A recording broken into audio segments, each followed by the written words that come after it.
لہذا اگر ہم جنت کے انعامات لینا اور جہنم کے عذابات سے بچنا چاہتے ہیں تو ہمیں اپنی اور ساری دنیا کے لوگوں کی اصلاح کی کوشش کرنی ہوگی۔ اللہ کرے دل میں اتر جائے میری بات۔ صلو علی الحبیب صلی اللہ تعالی علی محمد۔ سرکار مدینہ سلطان باقرینہ قرار قلب و سینہ فیض گنجینہ صاحب معطر پسینہ باعث نزول سکینہ صلی اللہ تعالی علیہ وآلہ وسلم نے فرمایا، اس ذات کی قسم جس کے قبضہ قدرت میں میری جان ہے، اگر لوگ اس کا یعنی مرنے والے کا ٹھکانہ دیکھ لیں اور اس کا کلام سن لیں تو مردے کو بھول جائے اور اپنی جانوں پر روئیں۔ جب مردے کو تخت پر رکھ کر اٹھایا جاتا ہے، اس کی روح پھڑ پھڑا کر تخت پر بیٹھ کر ندا کرتی ہے، اے میرے اہل و عیال، دنیا تمہارے ساتھ اس طرح نہ کھیلے جیسا کہ اس نے میرے ساتھ کھیلا۔ میں نے حلال اور غیر حلال مال جمع کیا اور پھر وہ مال دوسروں کے لیے چھوڑ آیا۔ اس کا نفع ان کے لیے ہے اور اس کا نقصان میرے لیے۔ بس جو کچھ مجھ پر گزری ہے اس سے ڈرو، یعنی عبرت حاصل کرو۔ صلو علی الحبیب صلی اللہ تعالی علی محمد۔ ایک اور عبرتناک روایت سماعت فرمائیے۔ حضرت سیدنا ابو سعید خدری رضی اللہ تعالیٰ عنہ سے روایت ہے کہ خاتم المرسلین رحمت للعالمین شفیع المذنبین صلی اللہ تعالیٰ علیہ وآلہ وسلم کا فرمان عبرت نشان ہے، جب جنازہ تیار ہو جاتا ہے اور لوگ اسے اپنے کندھوں پر اٹھاتے ہیں، اگر وہ اچھا ہے تو کہتا ہے مجھے جلدی لے چلو، اگر وہ برا ہوتا ہے تو اپنے ورثاء سے کہتا ہے ہائے مجھے تم کہاں لیے جا رہے ہو۔ انسان کے علاوہ ہر ایک چیز اس کی آواز کو سنتی ہے، اگر انسان اسے سننے تو بے ہوش ہو جائے۔ حضرت سیدنا ابو الحجاج ثمالی رضی اللہ تعالیٰ عنہ سے روایت ہے، سرکار مدینہ سلطان باقرینہ قرار قلب و سینہ فیض گنجینہ صاحب معطر پسینہ باعث نزول سکینہ صلی اللہ تعالی علیہ وآلہ وسلم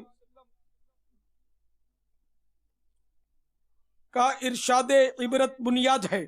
جب میت کو قبر میں اتار دیا جاتا ہے تو قبر اس سے خطاب کرتی ہے، اے آدمی تیرا ناس ہو، تو نے کس لیے مجھے فراموش کر رکھا تھا؟ کیا تجھے اتنا بھی پتا نہ تھا کہ میں فتنوں کا گھر ہوں، تاریکی کا گھر ہوں؟ پھر تو کس بات پر مجھ پر اکڑا اکڑا پھرتا تھا؟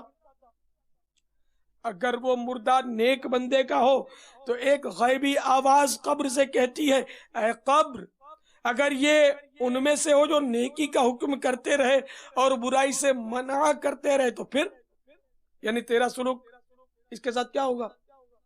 قبر کہتی ہے اگر یہ بات ہو تو میں اس کے لیے گلزار بن جاتی ہوں۔ چنانچہ پھر اس شخص کا بدن نور میں تبدیل ہو جاتا اور اس کی روح رب العالمین عز و جل کی بارگاہ کی طرف پرواز کر جاتی ہے۔ تو اے عاشقان رسول،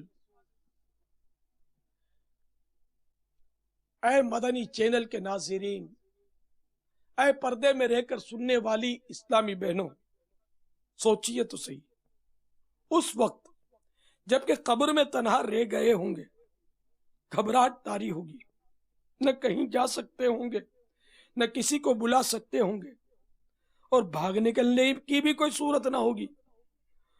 اس وقت قبر کی کلیجہ پھاڑ پکار سن کر کیا گزرے گی؟ اللہ کے محبوب دانے غیوب منزہ عن العیوب صلی اللہ تعالی علیہ وآلہ وسلم کا فرمانے عبرت نشان ہے، قبر یا تو جہنم کا گڑھا ہے یا جنت کے باغوں میں سے ایک باغ۔ گورے نیکا باغ ہوگی خلد کا، مجرموں کی قبر دوزخ کا گڑھا۔ اے میٹھے میٹھے اسلامی بھائی، اے مدنی چینل کے ناظرین، اور اے پردے میں رہ کر سننے والی اسلامی بہنوں، قبر میں نمازوں اور سنتوں پر عمل کرنے والوں کے لیے راحتیں، اور بے نمازیوں، غیر شرعی فیشن کرنے والوں کے لیے آفتیں ہی آفتیں ہوگی۔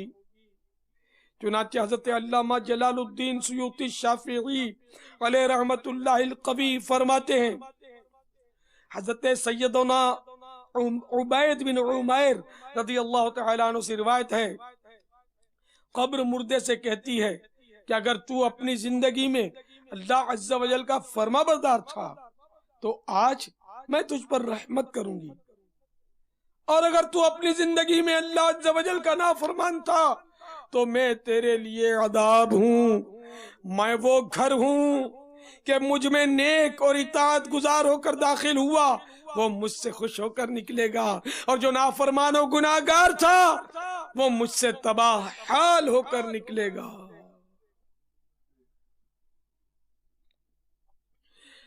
منقول ہے، جب مردے کو قبر میں رکھا جاتا ہے اور اسے عذاب ہوتا ہے تو پڑوسی مردے پکار کر کہتے ہیں، اے دنیا سے آنے والے، کیا تو نے ہماری موت سے نصیحت حاصل نہ کی؟ کیا تو نے نہ دیکھا کہ ہمارے اعمال کیسے ختم ہوئے، اور تجھے تو عمل کرنے کی مہلت ملی تھی لیکن تو نے وقت ضائع کر دیا۔ قبر کا گوشہ گوشہ اس کو پکار کر کہتا ہے، اے زمین پر اترا کر چلنے والے، تو نے مرنے والوں سے عبرت کیوں حاصل نہ کی؟